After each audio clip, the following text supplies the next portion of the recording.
এবার বিদেশি খাবার রান্না হবে দেশীয় রান্নাঘরে।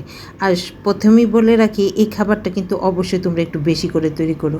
আমি একটু কমই তৈরি করেছিলাম, আর তৈরি করার পর সবাই খেয়ে এত বেশি রিকোয়েস্ট করছিল যে মনে হলো যে কেন এত তো কম তৈরি করলাম। তাই তোমরা কিন্তু অবশ্যই বেশি করে তৈরি করো। তাহলে চলো কীভাবে কী করেছিলাম সেই প্রসেসটা সম্পূর্ণটা তোমাদের সাথে শেয়ার করি।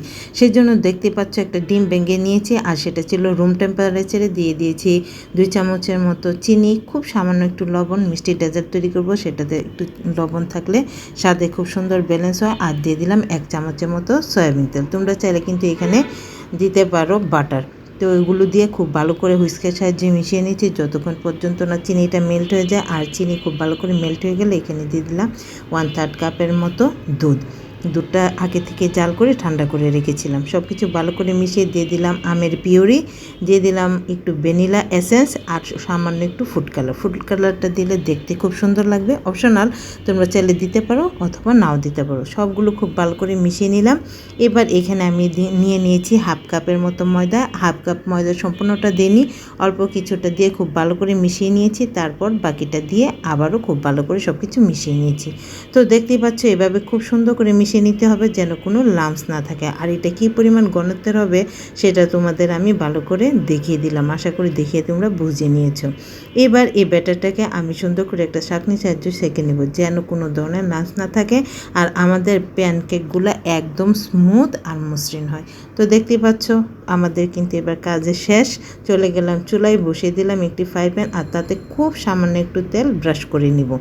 আর তারপর এখানে 2 চামচের মতো, একদম বড় হাতার 2 চামচের মতো আমি ব্যাটার দিয়ে নিব। আর ব্যাটারটা দিয়ে খুব ভালো করে এবার চারিপাশে, প্যানের চারিপাশে ছড়িয়ে দিব।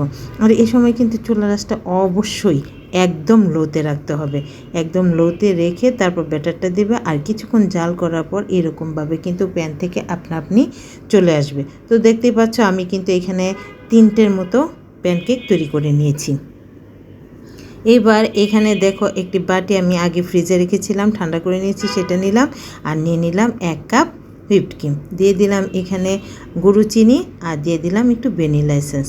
এবার এটাকে আমি ইলেকট্রিক বিটারের সাহায্যে খুব ভালো করে বিট করে একটা সুন্দর ক্রিম তৈরি করে নেব। দেখতে পাচ্ছ এভাবে ঘুরিয়ে ঘুরিয়ে সুন্দর করে কিন্তু ক্রিমটা তৈরি করে নিতে পারবে।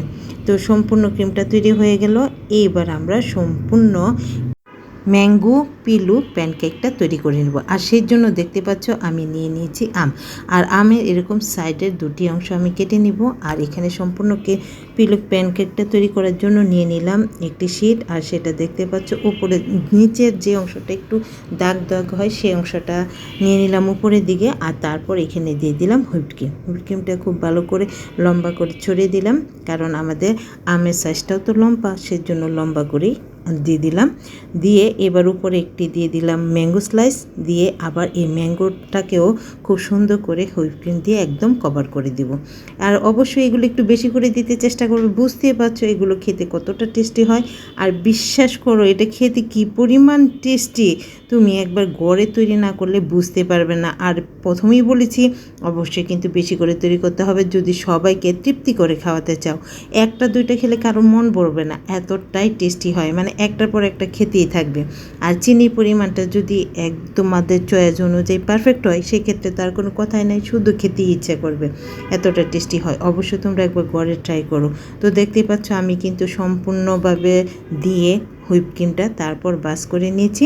আর এতে করেই সুন্দরভাবে এটা একটা বালিশের শেপ হয়ে গেল। আর দেখতে কী পরিমাণ টেস্টি লাগছে। এই প্যানকেকগুলো এত সফট আর এত টেস্টি হয় যে প্রথমেই বলেছি ঘরে তৈরি না করলে তোমরা বুঝতে পারবে না, সেই জন্য অবশ্যই কিন্তু ঘরে তৈরি করতে হবে।